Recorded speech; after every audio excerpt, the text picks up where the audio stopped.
अच्छा, आज के लेक्चर में हम लोग एक थ्योरम का प्रूफ करेंगे। इस थ्योरम का प्रूफ करने से पहले मैं एक डेफिनेशन को रिवाइज कर देता हूँ। Order of the group and order of an element. Order of group को हम लोगों ने डिफाइन किया था number of elements in group. जो सेट आपको दिया हुआ है, अगर वो ग्रुप के एक्सियम को पूरा कर रहा है, चारों एक्सियम को, तो हम उसे ग्रुप कह देते हैं। तो उस सेट के अंदर जितने एलिमेंट्स पड़े होते हैं उनको गिन लें एलिमेंट्स को, तो उसको हम कहते हैं कि वो उस ग्रुप का ऑर्डर होगा। और ऑर्डर ऑफ एलिमेंट,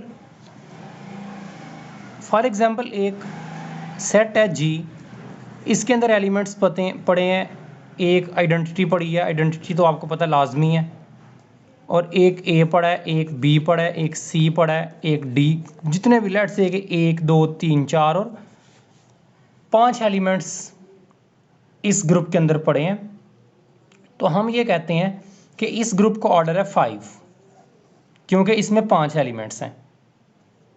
अब ए की पावर लेते जाएं, ये एक एलिमेंट है, बी एक एलिमेंट है, सी एक एलिमेंट है और डी एक एलिमेंट है।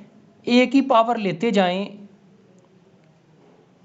जब तक आपके पास आंसर आइडेंटिटी ना आ जाए उस वक्त तक आपने पावर लेते जाना है। 1 पावर लें, 2 3 4 इस तरह से। तो जितनी पावर लेने से आंसर आइडेंटिटी के इक्वल आ जाए, हम कहते हैं कि ये जो जितनी पावर है ये इस एलिमेंट का ऑर्डर है। ये वाला ऑर्डर होता है एलिमेंट का, इस एलिमेंट का। इसकी मैं आपको एक एग्जांपल देता हूँ। एग्जांपल में देता हूँ आपको Z6। आप आगे भी इसको रीड करोगे Z6 को, या Z7 की बात कर लेते हैं। Z7 0 1 2 3 4 5 और 6। Z7 में 6 एलिमेंट्स आते हैं। जितना इधर नंबर लिखा होता है ना, Z7 अगर लिखा हुआ है तो 0 से शुरू करेंगे और आपने 7 नहीं लिखना। 0 से शुरू करके इससे आपने पीछे रहना 7 - 1 तक, यानी कि 6 तक। एक नंबर इससे पीछे रहना है आपने। तो Z7 में एलिमेंट्स आएंगे 6 तक आएंगे। एलिमेंट्स बनते हैं 7, 1 2 3 4 5 6 और 7। अब होता ये है कि जब आप इसका टेबल बनाओगे ग्रुप चेक करने के लिए, फॉर एग्जांपल आपको किसी ने ये सेट दे दिया, आपके माइंड में फौरी तौर पे एक बात आएगी कि भाई ग्रुप तो चेक करना है। जिसने ग्रुप के एक्सियम्स को लेक्चर सुना है, जिसने थोड़ा इस पे फोकस किया है, तो वो फौरी तौर पे उसके माइंड में आएगा कि Z7 को ग्रुप चेक करना है अगर, तो ऑपरेशन भी तो होना चाहिए। तो मैं ऑपरेशन दे देता हूँ मल्टीप्लिकेशन का। ठीक है, ऑपरेशन मैंने क्या दे दिया? मल्टीप्लिकेशन का। अब जब आप टेबल बनाओगे इसका, या तो आप वैसे इसको क्लोज चेक कर लो, या दूसरा तरीका मैंने आपको बताया था, आप टेबल बना लो। 0 1 2 3 4 5 6 इधर भी लिख लो, और 0 1 2 3 4 5 और 6 को इधर भी लिख लो। टेबल बनाने के लिए जब आप सारा टेबल आप बना रहे हो, 4 को 0 से कर, पहले इसको सबसे करना है, फिर 1 को सभी से मल्टीप्लाई करना है, फिर 2 को सबसे मल्टीप्लाई, फिर 3 को।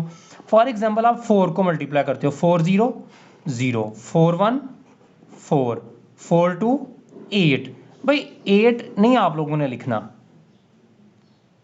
ठीक है। 4 0 0 कर लिया, 4 1 4 भी कर लिया, 4 2 आप लोगों ने 8 नहीं लिखना, बल्कि हमने करना ये होता है कि 4 2 8 आ रहा है, आपने 8 को अंदर रखना है और इसके साथ आप लोगों ने डिवाइड करना होता है 7 के साथ। 7 1 7, 8 में से 7 जो रिमाइंडर बचता है वो लिखते हैं। इसलिए 4 को 2 से मल्टीप्लाई करें तो आंसर 1 आता है, 8 नहीं आता। 4 3 12 को आप लोगों ने अंदर रखना है और 4 को बाहर रखना है। 4 3 7 को बाहर रखना है, ये इस नंबर को। 7 1 7 7 2 तो ज़्यादा हो जाएगा ना, 14, तो बाकी बचा 5, तो आप लोग लिखेंगे 5। इसी तरह तो जब हम टेबल इसको हम कहते हैं मॉडुलो ग्रुप।